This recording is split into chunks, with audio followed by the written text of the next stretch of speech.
Stock market recap. Today is Wednesday, January 15th. It's about 10:35 p.m. Eastern time. So today, I think it's safe to say that things ended up being much better than we expected. Okay, so starting off, CPI inflation came in lighter than expected. That was huge, guys, because I don't think a lot of people realize if CPI came in hotter than expected, that could have sent this market in a whole nother direction downward. Okay, so thank the Lord it came in lighter than expected, so this party can continue, guys. We can all take a deep breath now. The 10-year treasury fell down instantly and it stayed down. That was the key. All right, and so that's why I said if inflation came in lighter than expected, to jump in the Upstart, DJT, NVIDIA, APLD. Drop me a comment. Let me know what you played. Did you make some money today? Out of all those I made money on, APLD ended the day flat, but I made some money playing it from the low 8s to about 840, 850, made a quick buck, okay? But overall, guys, I think stocks now with earnings season in focus, and the banks crushing it today with Wells Fargo, with JP Morgan, Goldman Sachs, all reporting stellar numbers. That's huge, guys, for the S&P 500 to go higher.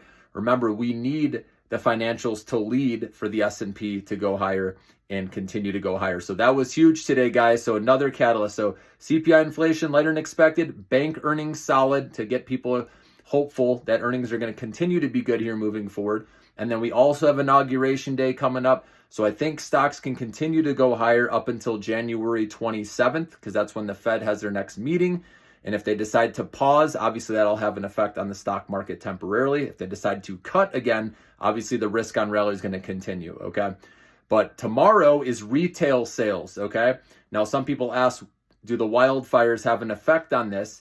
This report's for December, so it won't have an effect on this one. So this can come in still hotter than expected. But again, showing a strong consumer is okay, but it could affect the 10-year treasury yield a little bit, okay? So just keep that in mind. But overall, the next report, okay, is when that will show probably weaker than expected from, people in the LA area, obviously. God bless, everyone going through that. But they obviously aren't going to be spending, going out to restaurants or buying stuff as much because of what they're going through, right now. So that will affect next month's numbers, for January.